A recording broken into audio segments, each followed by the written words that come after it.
y la crisis económica que se ha provocado, desempleo precisamente por todo este asunto de la COVID-19, pues ha provocado también un incremento del trabajo infantil. Para hablar de esto, recibimos a Eduardo Bakov Escudero, presidente de Métrica Educativa AC, especialista en evaluación educativa y exconsejero presidente del INE. Eduardo, buena tarde, ¿cómo estás? Adán, muy buenas tardes. Oye, pues se habla precisamente que la pandemia, toda esta educación a distancia, toda esta complicación que empezó en 2020 y que ahora vamos a arrastrar a 2021, pues deserción escolar, ¿esto aumentará trabajo infantil? ¿Aumentará niños en las calles? Pues se puede esperar que sí, Adán, que si hay niños que no van a la escuela, los niños usualmente trabajan para poder sostener y apoyar a sus padres, pero esto habrá que verificarlo, ¿verdad?, con las estadísticas de INEGI que seguramente saldrán muy pronto. Pero yo esperaría que sí haya una deserción escolar, haya abandono escolar y por supuesto que haya un incremento en el trabajo infantil. Eduardo, muy buenas tardes. Dice UNICEF y CEPAL que, pues que esta circunstancia de COVID-19 y, pues generadora de esta crisis económica va a regresar 20 años esta circunstancia de los avances que se habían logrado para evitar el trabajo infantil. ¿Qué decir al respecto? Híjole, Dania, es una aseveración muy, muy dura. No sé, ni me atrevería yo a pensar que vamos a regresar 20 años. Lo que sí sé es que en materia de aprendizajes nosotros estamos perdiendo cerca de 60% de los aprendizajes que se adquieren y que si esto continúa podríamos esperar que se pierdan hasta un par de años de lo que los estudiantes aprenden al final de la educación básica. Ahora, el trabajo infantil pues va a depender de la realidad y está en términos del número o de la tasa de niños que deserten, que abandonen la escuela y que decidan irse por el trabajo escolar o por simplemente no dedicarse a nada en específico. Yo no tengo los números como para poder hacer esta estimación, pero pues sí le creo que la UNICEF pueda tener algunas aproximaciones que puedan ser certeras. Me costaría muchísimo trabajo, sería una terrible noticia que nosotros retrocediéramos 20 años, pero si ese es el caso, pues hay que estar preparados para poder revertir los efectos negativos de la pandemia. Aún sin pandemia, el trabajo infantil es un asunto que no se ha podido erradicar en nuestro país y que está presente prácticamente en todas las calles, en las grandes ciudades. Eso es cierto. El trabajo infantil informal es algo que no se puede combatir más que con educación y con oportunidades para que los estudiantes o para que los niños puedan estudiar y dedicarse a los estudios y no al trabajo. El trabajo infantil formal, vamos a decir, en aquellos lugares donde los estudiantes, en lugar de estudiar, van a trabajar y que se dan mucho en las zonas rurales, en los campos agrícolas y, por supuesto, en los suburbios de las ciudades grandes, es donde más se puede tener incidencia, porque las leyes deben de aplicarse y desgraciadamente no se aplican como es el caso. Y eso existe y hemos ido avanzando, eso hay que reconocerlo. No tengo los números como para decirte la tasa en la que se ha avanzado, pero allí es donde más puede incidir el Estado, porque tiene la oportunidad de aplicar la ley y desgraciadamente en muchos casos no la aplica, como vuelvo a repetir, son los campos agrícolas de, digamos, ciudades grandes como San Quintín, en Baja California, en donde hay pues trabajo infantil que va asociado a la migración y a los migrantes agrícolas. Desgraciadamente este es el caso real de nuestro estado. Eduardo, si bien es cierto, la educación es tarea pendiente en los países en vías de desarrollo, bueno, pues con esta pandemia viene a empeorar, viene por supuesto a abrirse mucho más la brecha, ¿no?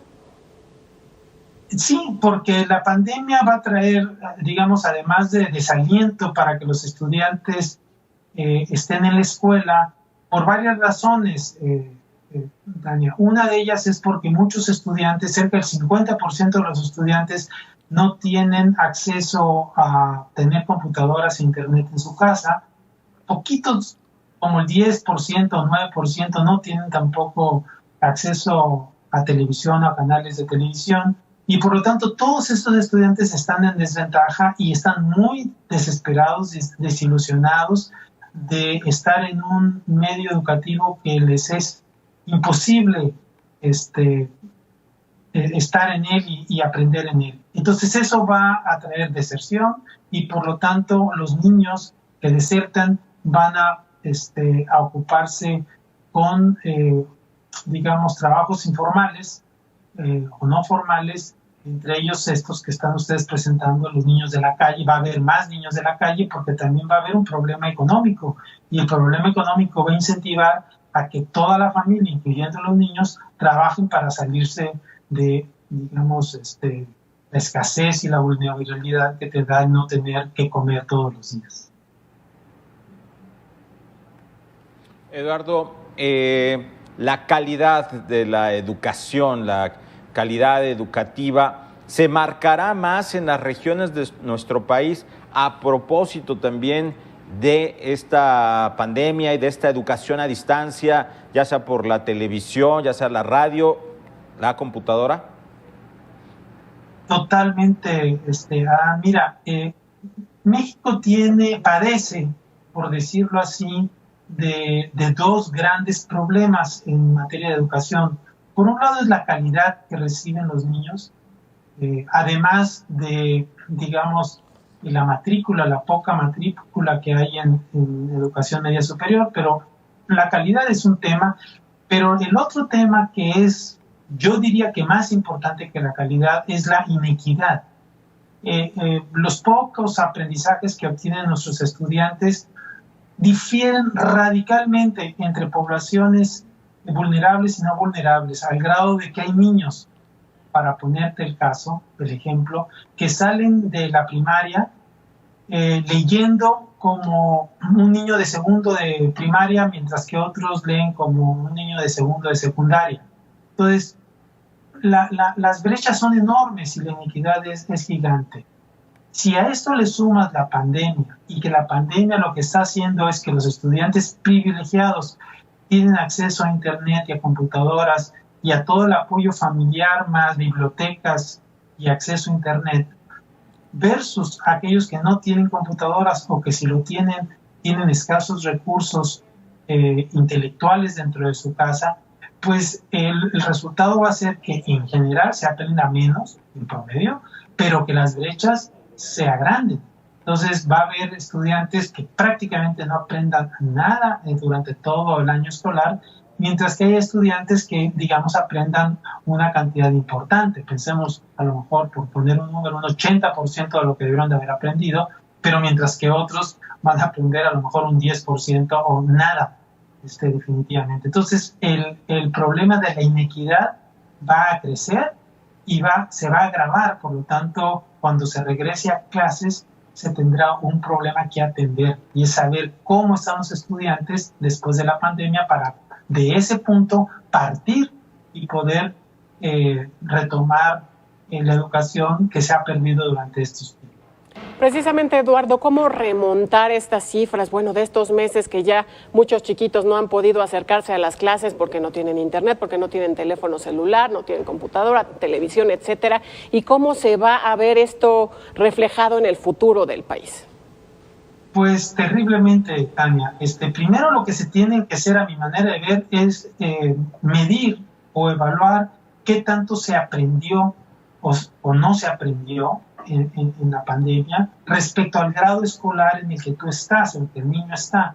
Como se están acreditando los grados prácticamente en forma automática, entonces los niños de un grado están pasando al otro grado sin ser evaluados, pues van a llegar con un rezago muy considerable y por lo tanto los conocimientos que se van a impartir en el grado que están cursando, pues van a ser un problema mayor para todos esos niños que no aprendieron durante el año pasado. Esto quiere decir que si tú no tienes una evaluación precisa del grado, el nivel con que los estudiantes ingresan, están ingresando o van a ingresar cuando se regrese a clases presencialmente, pues estás a ciegas, no vas a saber, digamos, en qué condiciones están los estudiantes y vas a estarles enseñando cosas que no van a poder aprender porque no han aprendido los aprendizajes anteriores. Entonces, lo primero que tienes que hacer es hacer un diagnóstico de todos los niños de la mejor forma posible y de ahí partir, tratando de recuperar los aprendizajes no aprendidos y desde ahí aprender o tratar de enseñar los que sigan. Pero si tú no haces eso y siguen dando clases en el grado correspondiente, pues habrá todavía mucha más reprobación, mucha más deserción y muchos menos aprendizaje. Eduardo, ¿cuántos ciclos? Porque como que este año se antoja también complicado por un regreso presencial. ¿Cuántos ciclos se van a ver afectados en ciclos escolares? De eso hablo. Pues mira, ahorita, Adán, se calcula que se ha perdido como 60%, en promedio, 60% del ciclo escolar. Esto quiere decir que hay quienes han perdido menos y otros que han perdido muchísimo más que este 60%. Si tú le sumas simplemente con una suma, y esto lo continúas el siguiente año escolar, pues estás calculando, o un cálculo es que se va a perder más de un año de escolaridad o de los aprendizajes escolares de los estudiantes. Entonces, pudiera ser un año .5, un año .2, digamos en promedio, y por lo tanto hay un tema de emergencia. No se van a poder seguir dando clases como actualmente se han estado dando, sino hay que implementar e innovar para poder revertir lo que estamos perdiendo en este momento. Hay estimaciones de que los niños menores, de menor edad, los niños más pequeños son los que van a perder más. Entre más cerca estés del bachillerato o de terminar el bachillerato, tu aprendizaje va a ser menor. Tu pérdida de aprendizaje va a ser menor. Entre más pequeño sea el niño, pensemos en primeros de primaria, en los primeros años de primaria, la pérdida va a ser mayor. Desgraciadamente, a los niños pequeños y pobres es a los que van a afectar más esta pandemia. Eduardo, dentro de lo que resta de este Aprende en Casa, bueno, en realidad desconocemos cuánto tiempo más vamos a estar así, pues en los ciclos escolares, en el actual ciclo escolar. ¿Qué consideras que habría que cambiar? ¿Tendría que modificarse de alguna forma para acercarse justo a estos pequeñitos que no cuentan con las tecnologías? Pues primero darles la tecnología. Si no cuentan con la tecnología, ¿cómo van a poder ellos aprender si todo el modelo es en línea o es a distancia? Entonces habría que invertir en poblaciones vulnerables para que tengan internet. Habría que invertir en computadoras, aunque sean las más básicas, para que los niños puedan recibir algo, aunque sea algo de información por internet. Hay que cambiar el modelo pedagógico de los profesores. Los profesores no están entrenados para dar clases en línea. Y entonces, ¿qué es lo que hacen? Pues repetir lo mismo, las mismas prácticas que hacían en el salón de clases, las repiten a distancia. Y son dos medios muy distintos que requieren de metodologías completamente distintas. Lo que quiere decir es que habría que hacer una capacitación intensiva a los profesores, no solo de cómo utilizar las computadoras, sino cómo utilizarlas con propósitos pedagógicos, cosa que no se ha hecho. Las normales tendrían que cambiar radicalmente y en este momento ya debería de haber habido un cambio curricular para que las nuevas generaciones de normalistas dominen las nuevas tecnologías.